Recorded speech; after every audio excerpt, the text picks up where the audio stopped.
Welcome back to Crossing Over. Here again is John Edward. Before the break, the grandmother of Backstreet Boy AJ McLean came through, along with the grandfather of his fiancée Sarah. AJ was able to validate the stern but loving energy I felt around his grandmother, who made it abundantly clear that she's still the same strong woman as she was in life. And we now take you back to the couple's home, where AJ's grandmother switches the topic to his career. I'm supposed to tell you that she feels like she missed out on some of what you would see as being your success, not your personal success, because she's making me feel spotlights, and when I see spotlights, that is something that to me is notoriety and celebrity and fame. If your climb to notoriety started and then she passed and then it went off, I feel like she wants me to acknowledge she sees what's happened with you. Now, when she passed, I don't know if you were away, if you weren't able to kind of find out, or if somebody kept something from you until whatever, but I feel like there's a delay in some way about you finding something out regarding her. And she's making me feel like she's okay with how things happened, just so you know. Now, your grandmother then is making me feel, and I'm sorry to put you on the spot, especially in front of like cameras, but were you picked on like a lot as a child? Yeah. Okay. And she's making me feel like what she wants you to understand is that entire experience for you was preparation for standing in front of as many people as you have to stand in front of and having to be critiqued or criticized. So I feel like that's exactly where she goes with that.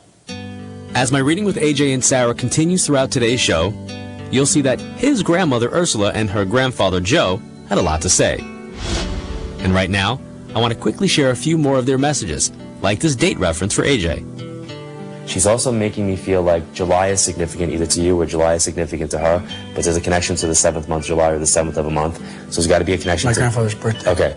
While that reference was validated, neither AJ nor Sarah understood this specific message from her grandfather. I also feel like somebody's either like one of 6 kids, there's like 6 in the family, so I don't know if somebody had 6 kids, they're one of 6, but there's like a 6 connection that comes up with this. Now you might think a musical message for AJ would make perfect sense. But once again, this reference from Sarah's grandfather Joe couldn't be validated. He's showing me what I would see as being like guitar, banjo, something that would be a stringed instrument. After the break, we'll return to my reading with AJ and Sarah. But first, here's AJ to tell us more about the important role his grandmother played in his life. My grandmother was an amazing woman.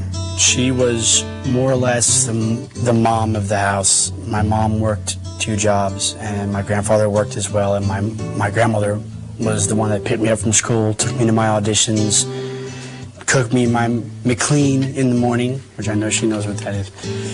She feels like she missed out on some of what you would see as being your success.